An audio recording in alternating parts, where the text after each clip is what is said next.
पप्पू यादव की इंडिया में एंट्री पर ग्रहण, राजद ने दिया जोर का झटका।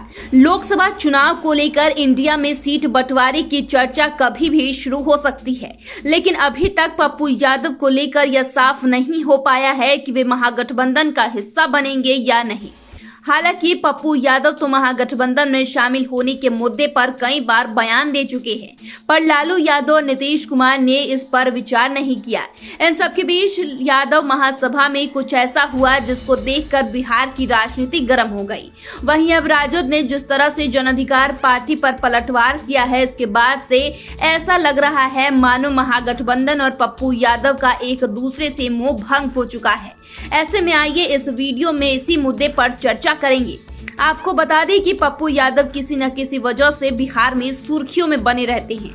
खासकर बीते दिनों यादव महासभा में लालू यादव जिंदाबाद के नारे के बाद पप्पू यादव का स्टेज से उतर जाना अभी भी चर्चा में है।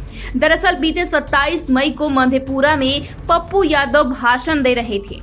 इसी दौरान एक युवक ने लालू यादव जिंदाबाद का नारा लगाना शुरू कर दिया। मौजूद लोगों ने उसे बहुत समझाया, पर उसने किसी की बात नहीं मानी। यह देखकर पप्पू यादव खुद मंच से उतर गए। हालांकि उन्होंने बाद में बताया कि वे स्टेज से क्यों उतर गए थे, लेकिन इसके बाद भी बिहार में चर्चाओं का दौर थमने का नाम नहीं ले रहा। इसके बाद से ऐसा कहा जाने लगा कि अब पप्पू यादव की इंडिया में एंट्री मुश्किल है।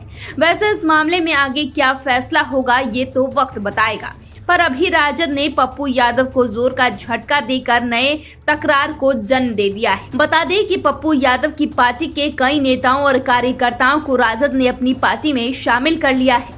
देखें तो पप्पू यादव लोकसभा चुनाव की तैयारियों में जोर शोर से जुटे हैं। उन्होंने तो यह प्लान भी बना लिया है कि अगर उन्हें महागठबंधन से न्योता नहीं मिलता है तो उनकी पार्टी किन सीटों पर चुनाव लड़ सकती है। यानी कि लोकसभा चुनाव के लिए पप्पू यादव जहां एक तरफ खुद को इंडिया का सिपाही बता रहे हैं, तो दूसरी तरफ उन्होंने प्लान बी भी तैयार करके रखा है। इन सबके बीच राजद ने उन पर बड़ा प्रहार किया है। संभव है कि ऐसा करके राजद ने पप्पू यादव को लेकर अपनी मंशा साफ कर दी है।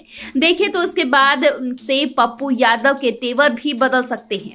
हो सकता है कि वे खुलकर राजद के खिलाफ राजनीति करते नजर आएं। गौरतलब है कि पप्पू यादव को किसी जमाने में लालू यादव का सबसे खास माना जाता था। तब ऐसी भी अटकलें लगाई जाती थी कि वह उनके उत्तराधिकारी भी बन सकते हैं। उन्होंने तो लोकसभा चुनाव 2014 में मोदी लहर के बावजूद मधेपुरा से न सिर्फ बीजेपी बल्कि जेडीयू की शरद यादव को भी मात दी थी। हालांकि बाद में हालात बदल गए। इसके बाद पप्पू यादव ने अपनी पार्टी बनाई और अब उसे मजबूत करने में जुटे हुए हैं। इसी कड़ी में वे आगामी लोकसभा चुनाव महागठबंधन में शामिल होकर लड़ना चाहते हैं, ताकि विपक्ष के वोटों का बंटवारा नहीं हो।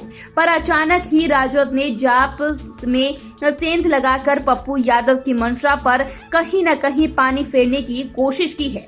अब देखना यह होगा कि पप्पू यादव महागठबंधन में शामिल होते हैं या नहीं। तो फिलहाल के लिए इतना ही। चैनल को सब्सक्राइब कर ले, फेसबुक पेज को लाइक कर ले। वीडियो देखने के लिए आपका शुक्रिया।